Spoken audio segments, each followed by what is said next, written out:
Доброго дня, малята! Сьогодні ми з вами будемо мандрувати. Послухайте уважно звуки і подумайте, куди ми з вами будемо вирушати.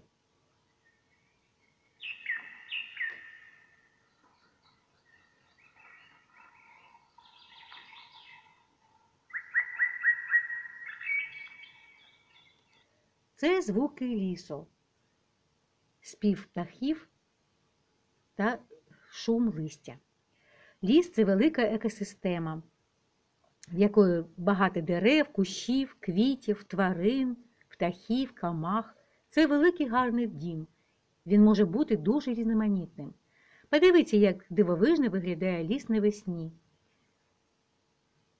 Розпускаються дерева, кущі, перші квіти, підсніжники, проліски та інше. Птахи починають співати свої перші весняні пісні. Дикі звірі, всі комахи радіють весні.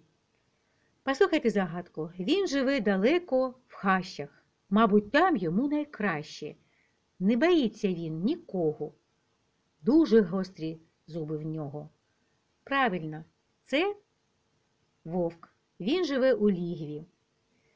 У ведмідя тепла шуба. Він її страшенно любить. Любить в лісі він гуляти, взимку у барлозі спати. Як зачує він весну, прокидається від сну. А живе у барлозі. Наче блискавка швидка. Пригадайте, хто така? Пригостіть ласунку трішки. Хай поласує горішком. Хто це, діти? Це білка. Вона живе у дуплі. Ось і сірий пострибайчик заховався під пеньок. Не лякайся, милий зайчик, виходи у свій танок. Зайчик живе під кущем. Де маленький їжачок? Їжаків дитинка. З гострих голочок, в нього сіра спинка. А їжачок живе у норці.